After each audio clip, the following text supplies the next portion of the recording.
seul geste de toi viendra mon secours.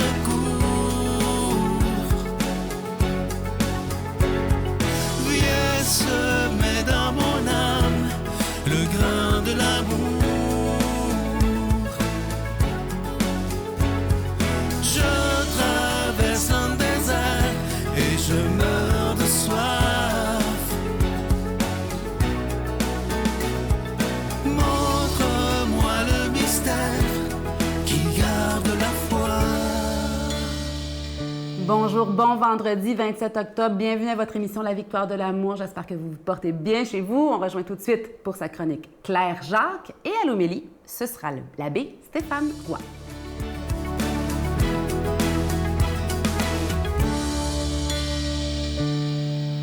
Bonjour, en ce vendredi matin 27 octobre 2023. J'adore l'automne, je ne vous le cacherai pas. Moi, j'aime bien ça quand on commence à fermer les fenêtres.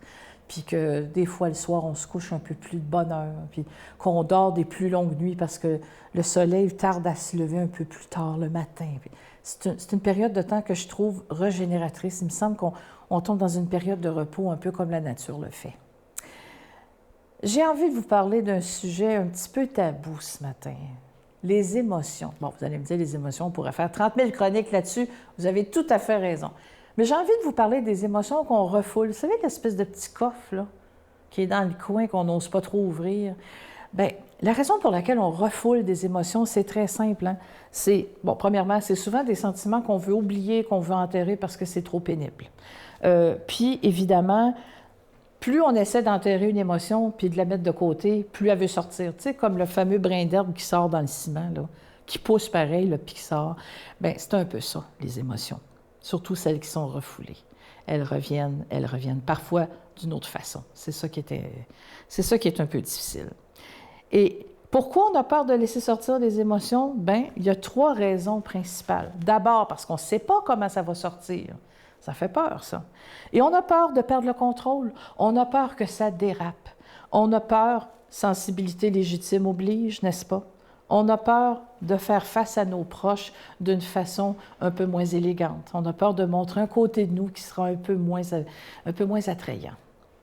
Et dans le American Journal of Medicine, j'ai lu ceci, ça m'a fasciné. Imaginez-vous donc que, paraît-il que quand on étouffe nos émotions, il y a une atrophie du système immunitaire qui commence à s'opérer. Le système immunitaire, c'est ce qui vous empêche d'attraper toutes sortes d'affaires. C'est ce qui vous protège des virus, des grippes, des rhumes, des pneumonies, tout ça.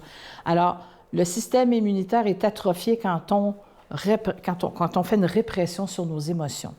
Il y a un affaiblissement de la régénération des tissus. Ça veut dire que les tissus guérissent un petit peu moins vite quand on refoule nos émotions. Saviez-vous ça? Moi, je ne savais pas ça. Aussi, il y a des infections qui arrivent un peu plus vite parce que, évidemment, le système immunitaire est un petit peu dérangé, ce qui provoque des maladies et ce qui provoque parfois des soins qui sont de plus en plus difficiles à vivre. Vous le savez, hein, il y a certaines maladies qui sont plus difficiles que d'autres à traiter.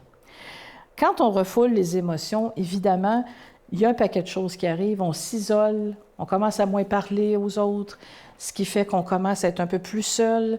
Et parfois, ça s'en va vers une dépression. Si jamais ça vous arrive, mes chers amis, n'hésitez pas à consulter. C'est le meilleur service que vous pouvez vous rendre, de rencontrer un professionnel au lieu que vos proches se sentent responsables un peu, sans trop avoir les bons outils. Prenez soin de vous, allez consulter et trouvez-vous une personne de confiance à qui vous pouvez ensuite parler, pour pas que ça se retrouve sur Facebook après, là, t'sais. Mais quelqu'un qui va vraiment être discret puis qui va vous accompagner là-dedans. Vous allez vous sentir mieux, les gens autour de vous aussi, et évidemment, vos émotions seront un petit peu moins refoulées et vont prendre une belle place dans votre cœur. Merci de m'avoir écouté. Bonne semaine. J'ai hâte de vous lire. J'aime ça vous lire. Envoyez-moi-en des courriels. À bientôt. Notre Père qui es aux cieux, que ton nom soit sanctifié, que ton règne vienne, que ta volonté soit faite sur la terre comme au ciel. Donne-nous aujourd'hui notre pain de ce jour. Pardonne-nous nos offenses, comme nous pardonnons aussi à ceux qui nous ont offensés. Et ne nous laisse pas entrer en tentation, mais délivre-nous du mal, car c'est à toi qu'appartiennent le règne, la puissance et la gloire pour les siècles des siècles. Amen. La Victoire de l'amour vous invite à venir vivre des moments inoubliables en Italie en compagnie du Père Michel Marie, Christine Michaud, Miguel Padilla et Sylvain. Nous visiterons Venise, Padoue, Florence, Sienne, Assise et Rome, la ville éternelle. Célébration eucharistique avec le Père Michel Marie. Nous assisterons aussi à l'audience générale avec le pape François au Vatican, du 2 au 13 juin 2024, avec Spiritour au 514-374-7965 ou 1-866-331-7965. C'est avec beaucoup de joie, encore une fois, que je vous parle de ce magnifique cadeau du mois. Il s'agit du pendentif de Sainte-Thérèse de l'Enfant Jésus. Il est en acier inoxydable. À votre demande, la chaîne est toujours incluse. Ce bijou, il est déjà béni. Vous savez que Sainte-Thérèse de l'Enfant Jésus, je vous en parlais il y a quelques semaines, elle est décédée à seulement 24 ans. C'est une femme extrêmement moderne. C'est elle qui nous a appris, entre autres, à bien connaître ce Dieu qui est Père de tendresse, ce Dieu qui est miséricorde et qui pardonne. Elle nous a appris beaucoup dans l'Église. Alors, je vous rappelle que le pendentif, vous le recevrez avec un don de 25 $ et si vous en voulez deux, avec un don de 40 $. Et j'ai oublié de vous dire qu'à l'arrière du pendentif, c'est inscrit ceci, Sainte-Thérèse de l'Enfant Jésus, priez pour nous. Je vous donne l'adresse, la Victoire de l'Amour, case postale 120, succursale Boucherville à Boucherville, J4B 5E6. Je vous la redonne, la Victoire de l'Amour, case postale 120, succursale Boucherville à Boucherville, J4B 5E6. Également par téléphone, par carte de crédit du lundi au vendredi de 8h30 à 16h30 dans le 514-523-4433, 523-4433 ou sans frais le 1-888-811-9291, 1-888-811-9291 et aussi sur notre site Internet, le www.lavictoiredelamour.org. Je vous rappelle également, parce qu'il y a beaucoup de gens qui nous l'ont demandé, c'était toujours disponible, le dernier livre de Christine Michaud, Que ferait l'amour? Et mon dernier livre, qui s'intitule Mise en forme de l'âme, sont toujours disponibles. Moi, je vais prendre le temps de vous dire des milliers de fois merci d'être présent avec nous pour qu'on mise ensemble sur la priorité des priorités. Et moi, je suis convaincu d'une chose, que plus on parlera d'amour dans nos médias, plus notre monde sera bon à vivre.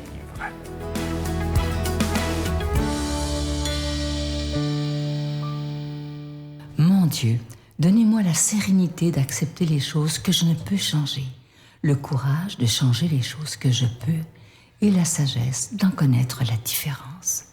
Amen.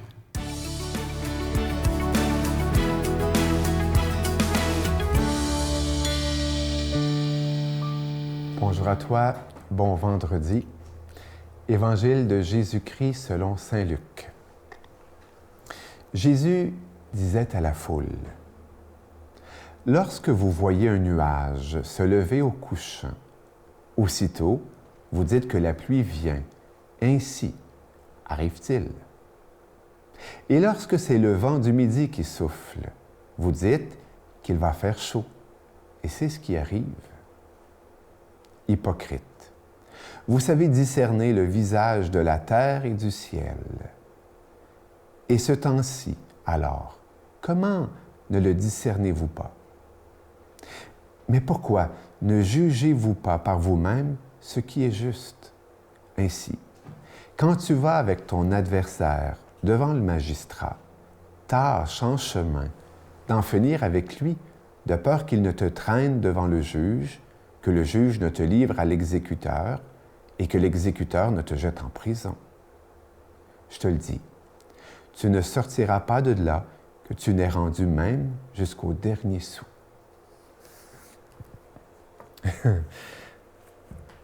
Évangile particulier, hein? Mais je suis content de la lecture que j'en ai fait lorsque j'ai prié le texte.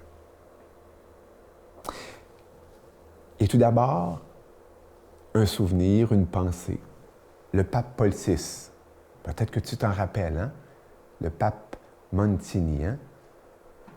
Qui est maintenant canonisé, a exprimé comme un vœu, je crois, plutôt que comme un aveu. Je pense qu'il était assez lucide pour cela. Que l'Église soit experte en humanité. On peut le prendre comme un aveu, mais devant les tristes constats, on serait obligé de dire Non, je pense que c'est un vœu. Ça doit être un vœu. l'Église experte en humanité. Ça doit être un vœu pour nous, aujourd'hui, 2023. Toi et moi, membres de l'Église, Église, nous devons être experts en humanité. Et c'est ce que je crois, ce à quoi Jésus nous invite dans ce passage du chapitre 12 de Saint Luc. Tu sais comprendre la météo du ciel et de la terre, du soleil et des nuages. Et dans la Bible de Jérusalem, c'est beau parce que discerner le visage de la terre et du ciel, c'est magnifique, cette expression-là. Ça nous renvoie à ce qu'est un vrai visage, c'est-à-dire l'autre, ou toi-même dans le miroir. Tu sais comprendre la météo? Comprends donc la météo du cœur de l'autre. Comprends donc le visage de l'autre et ce qui se cache derrière le visage de l'autre. C'est une invitation à devenir expert en humanité. Et l'expertise en humanité passe par la compréhension de l'autre. Et pour comprendre l'autre, de savoir l'écouter, de savoir être silence, de savoir être accueil, pour pouvoir discerner les intentions, les émotions, les pensées de l'autre, qui ont souvent comme terreau son histoire personnelle ou ce qu'il vient de vivre. Tu vois quelqu'un, par exemple, qui t'arrive et puis tu ne sais pas, et puis tu pourrais le juger, mais tu ne sais pas ce qu'il vient de vivre. Il vient de passer 1 heure dans le trafic et puis exaspéré, et puis énervé, et puis il t'arrive, tu pourrais le juger. Quel excité que celui-là. Habituellement, il est calme, mais là, il ne voulait pas te désappointer, il ne voulait pas. Discerner le visage de l'autre, discerner le cœur de l'autre. Je pense que si, et c'est ce que Jésus, je crois, veut nous inviter, si on était capable de cette attitude profonde et fondamentale, nous vivrions des relations beaucoup plus harmonieuses et l'amour se vivrait. L'amour serait vrai. L'amour serait humble. Et l'Évangile se vivrait, serait vécu.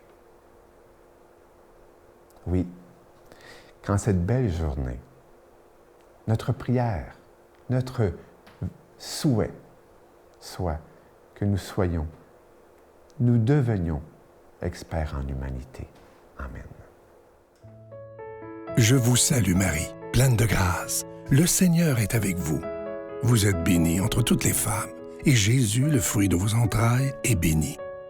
Sainte Marie, Mère de Dieu, priez pour nous pécheurs, maintenant et à l'heure de notre mort.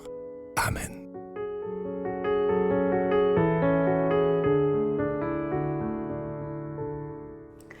Aujourd'hui, je vous laisse avec ma petite devise que j'utilise tous les jours. L'essentiel, c'est l'amour, pas le paraître, pas notre réputation, pas notre avoir, tout ce qu'on possède. L'essentiel, c'est pas nos prochaines vacances. L'essentiel, c'est l'amour. On est aimé, vous êtes aimé, Dieu nous aime. Laissons notre cœur se remplir comme une éponge de cette bénédiction de Dieu, de cet amour de Dieu, pour pouvoir ensuite en déborder sur tout ce qui nous entoure. Tu n'as pas besoin d'attendre d'être dans la marde pour penser en haut au Seigneur. Il est là tout le temps. Et puis, les gens ont besoin présentement qu'on exprime notre foi.